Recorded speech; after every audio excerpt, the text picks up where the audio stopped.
Buongiorno da Portoviro, oggi siamo all'oratorio di San Giusto, nato nel 1978 ufficialmente nella vecchia Donada.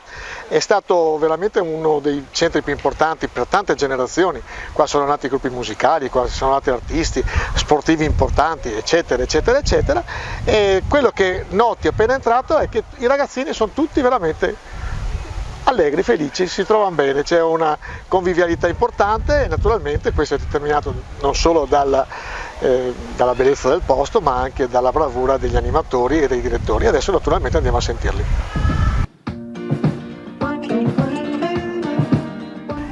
A noi piace chiamarlo l'Opera Salesiana di San Giusto perché oltre al centro giovanile, a questo bello oratorio che tutti conoscono, ai salesiani è affidata anche la parrocchia di Scalon. Siamo qui in 5 e insieme a noi è affidata sia la gestione dell'oratorio che anche della parrocchia di Scalon. Ecco, la missione dei salesiani per definizione è l'oratorio. Sì. Quanto è difficile gestire un oratorio? Non cominciamo a dire che è difficile, cominciamo a dire che è bello, che è un'opportunità straordinaria, che ci tiene giovani, i giovani sono il futuro nostro.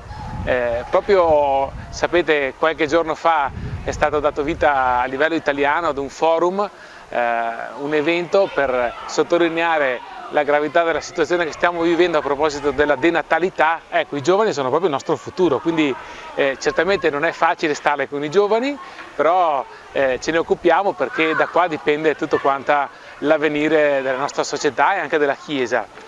E noi siamo, come salesiani, amiamo dire così, le nostre opere sono casa che accoglie, cortile per rimanere con gli amici, parrocchia che evangelizza e scuola che avvia la vita. Tutte le nostre opere, che siano solo oratorio, che siano solo parrocchia o solo scuola, oppure anche comunità per minori in qualche caso, devono avere tutti questi ingredienti. Ecco, a Scalon, a Portoviro in particolare, possiamo averne tutti, quasi tutti. Ecco. Abbiamo un bellissimo oratorio appunto per incontrarsi con gli amici, che però è anche occasione per fare un percorso di fede. Abbiamo una parrocchia che ci è affidata, ecco, nella quale si può vivere la vita della liturgia, della carità, ecco, e sentirsi chiesa anche locale. La scuola non è affidata ai salesiani, ma da sempre c'è una collaborazione in atto. La scuola ENAIP è il nostro migliore vicino di casa e anche quest'anno abbiamo collaborato, ma storicamente i salesiani qui hanno anche insegnato, ad esempio, alle scuole medie. Ecco, da ultimo, tutte le nostre opere sono anche casa. Ecco, un'occasione per stare in famiglia. Per noi questo è l'ingrediente forse più tipico. Tutti i ragazzi che entrano nel nostro ambiente sono certamente ospiti, ma in qualche modo si sentono a casa loro. Questa è una parola che ricorre tantissimo sulla bocca di piccoli e grandi che hanno frequentato e che continuano a frequentare il nostro centro. E questo per noi è motivo di grande gioia, ecco, perché come diceva Don Bosco, a noi piace stare con i giovani ci stiamo bene e per cui facciamo volentieri famiglia, ecco, insieme con loro.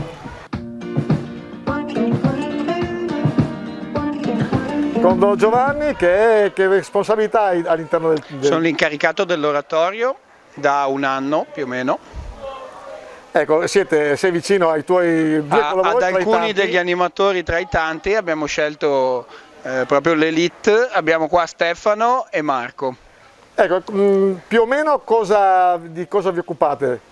Allora, in generale durante l'anno seguiamo un po' i ragazzi che girano per il cortile, loro fanno parte di un gruppo formativo di quarta superiore e in generale poi seguiamo i gruppi degli amici di Domenico Savio il sabato e loro fanno anche gli aiuto allenatori nella società calcistica nostra.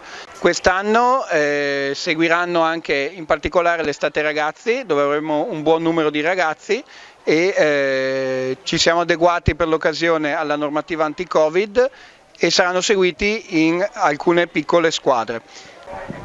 Allora avviene una programmazione di circa 1-2 mesi nella quale ci troviamo ogni settimana, se non 2 volte a settimana, per cercare di far incastrare, per cercare di organizzare al massimo quelli che sono i giochi, le attività e comunque i bans, comunque l'intrattenimento che possa servire anche a far passare una bella estate ai ragazzi.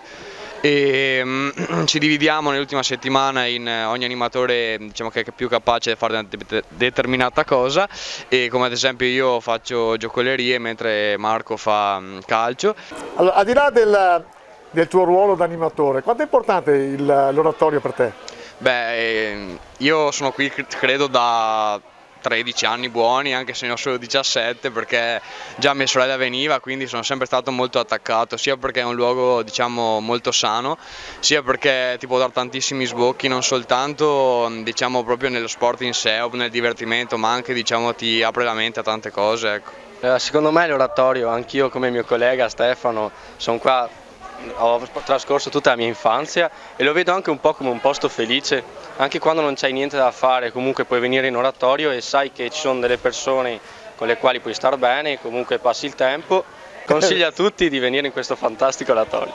Qua a San Giusto non solo sport. C'è una collaborazione con ENAIP, che è la scuola professionale qua vicino a noi, per diverse tipologie di attività. Una collaborazione con le scuole, in particolare con le medie di Portoviro, anche per l'utilizzo degli spazi esterni. In particolare la si è vista molto quest'anno, dove c'era la necessità forse di utilizzare ancora di più gli spazi esterni. Credo che un vantaggio di San Giusto sia proprio il fatto che è al centro di Portoviro e che consente anche una grande apertura a tutti quelli che sono gli spazi educativi delle diverse agenzie educative del territorio.